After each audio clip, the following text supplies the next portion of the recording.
शख्सियत था। ये किस कदर अमीर और बासर शख्स था, इसका अंदाजा आप 2-3 मिसालों से लगा लीजिए। ये लंदन में था, इसे शुमाली लंदन का एक घर पसंद आ गया। इसने वहीं खड़े खड़े ये घर 1 करोड़ पाउंड्स में खरीद लिया। ये पाकिस्तानी रुपए में 1 अरब 40 करोड़ रुपए बनते हैं। इसने 2009 में मॉन्टे कार्लो में अपनी 37वीं सालगिरह मनाई। ये दुनिया की महंगी तरीन सालगिरह थी, जिसमें रूस के एल्युमिनियम टाइकॉन ओलेग टेरिपास्का, सोने की कानों के मालिक पीटर मुंक और मोनाको के शहजादे अल्बर्ट समेत दुनिया भर की मशहूर शख्सियात ने शिरकत की। ये पेंटिंग खरीदने का शौकीन था।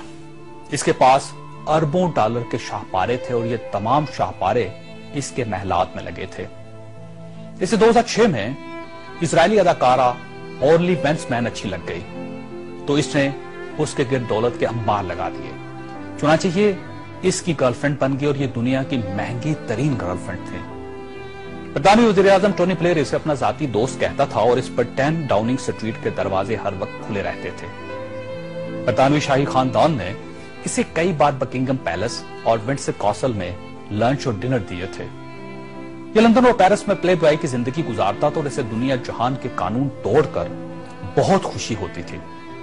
इसने एक बार पेरिस की शांज़-एलीज़े पर 120 किलोमीटर की रफ्तार से गाड़ी चलाकर पूरी यूरोपीय दुनिया को हैरान कर दिया और पेरिस की सिटी हुकूमत कोशिश के बावजूद इसका चालान न कर सकी।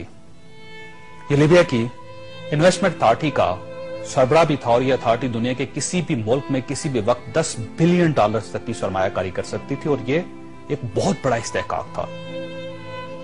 इस शख्स का नाम नाज़रीन सैफुल इस्लाम है और ये लीबिया के साबिक हुक्मरान कर्नल कज़ाफी का बेटा है। सैफुल इस्लाम कर्नल कज़ाफी का वारिस और वली अहद भी था और इसे दुनिया का इसके बारे में ख्याल था कि यह कर्नल कज़ाफी के बाद लीबिया का हुक्मरान होगा। ये इस कदर बासर था कि कर्नल कज़ाफी को न्यूक्लियर प्रोग्राम तरक करने पर भी इसी ने कायल किया था। इसने बल्गारिया के उस मेडिकल ग्रुप को छुड़वाने में भी बड़ी मदद की थी जिस पर बच्चों को एड्स के टीके लगाने का इल्जाम था। बल्लर नाइट क्लब और लाकरोबी धमाके के मुतासिरीन को मुआवजा भी इसी के हुक्म से जारी हुआ था। अब मैं आपको इसकी ताजा तरीन तस्वीरें दिखाना चाहता हूं। ये सैफुल इस्लाम 3 माह पहले लीबिया के छोटे से कस्बे अबारी में छुप गया। ये 2 दिन पहले 19 नवंबर को कस्बे के एक ऐसे कमरे से बरामद हुआ जिसमें बाथरूम तक नहीं था और ये बदबूदार पुराने कंबल में लिपटा था। इसकी उंगलियों पर प्लस्तर चढ़ा हुआ था और यह प्लस्तर भी इसने खुद चढ़ाया था क्योंकि इसे डॉक्टर तक की सहूलत हासिल नहीं थी।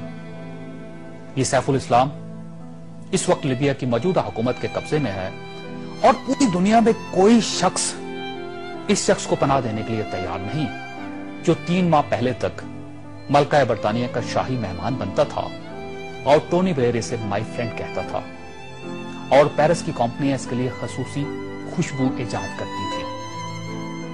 यह है सवाल और यह तस्वीर दुनिया के उन तमाम हुक्मरानों और इनके खानदानों के लिए इबरत का सबक है जो इक्तदार को सब कुछ समझ लेते हैं और जो इस ज़ौम में मुब्तला हो जाते हैं कि इनके इक्तदार का दरख्त हमेशा सब्ज रहेगा।